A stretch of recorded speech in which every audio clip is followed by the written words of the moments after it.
Hello, so my PENNcast assignment was for homework 2, problem 16.9, and basically it asked me to find the phase difference between points A and B, you can see right there, C and D, right there, and E and F. Now, to get started with this kind of a problem, I just want to highlight exactly what we're looking at. So basically, these lines are crests and the spaces in between are the troughs. So I'm just gonna highlight that just so no one's confused on what's going on.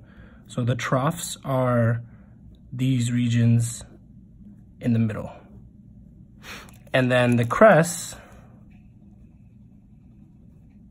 are the lines where the points are at, except for E. E is the only one that's on a trough. So looking at this, the way I like to imagine is, imagine you drop like a rock into a pond and you see these lines. These are the waves that are emanating out in a circular wave format. And it's kind of hard to visualize it from the top. So the way I started off this problem was just literally going and looking at it from a side angle.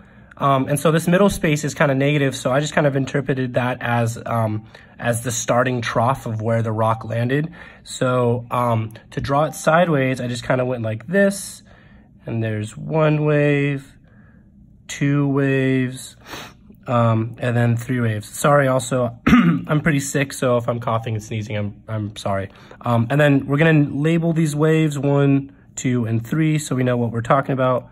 1, 2, 3, and then, we're gonna do that right there. So looking at this, we have C right here on the first wave.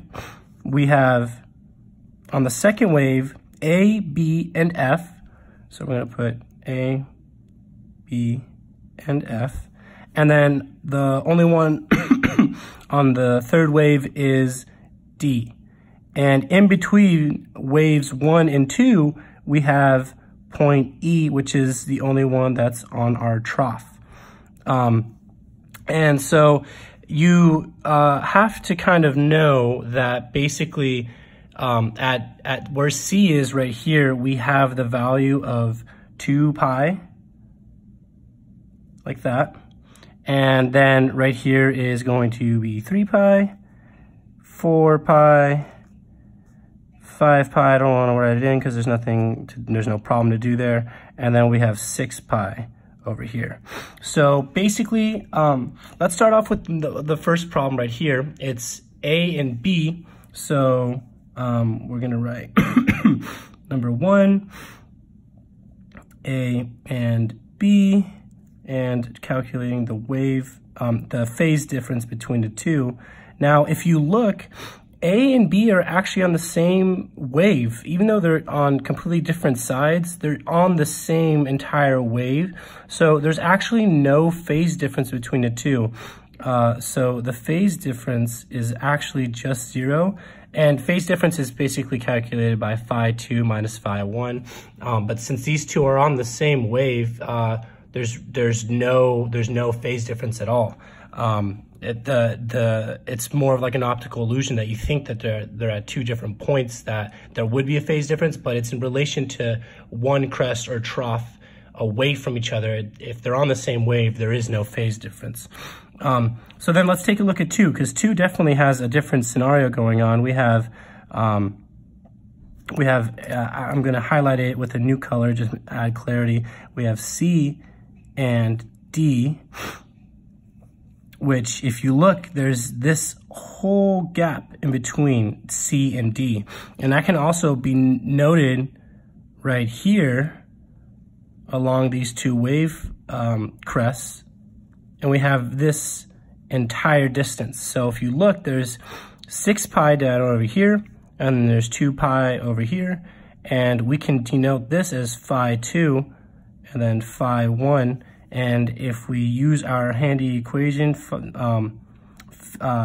difference equals phi 2 minus phi 1, then it we'll substitute our values. So we'll get delta phi equals 6 pi minus 2 pi, which is equal to 4 pi radians, which is our answer because that is the phase difference between C and D from this crest at C to D crest over on the third wave.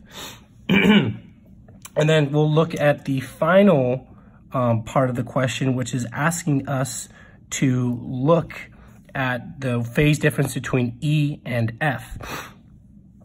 And so if you look at E and F, E's right here at the trough, and F is over here on the crest.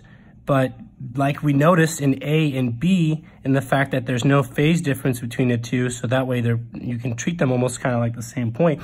F is right here, but then that means it's also in this little spot right here. So we're really looking at this tiny little space in between E and F.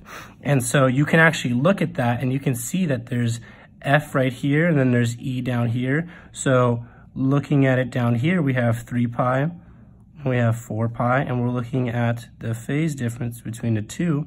So our phi 2 is going to be right there, and our it's getting a little clustered. Our phi 1 is right there. So now we'll write E and F, which is goes to the same equation. Phase difference equals phi 2 minus phi 1, and then we'll plug in our values. Delta phi is equal to 4 pi minus, let me make sure everyone can see, 4 pi minus 3 pi, which is equal to just pi radians. And then we'll circle that right there. I hope that me showing off how I did this problem helps, because this sort of above view really kind of makes it a little difficult to understand it right from the get-go.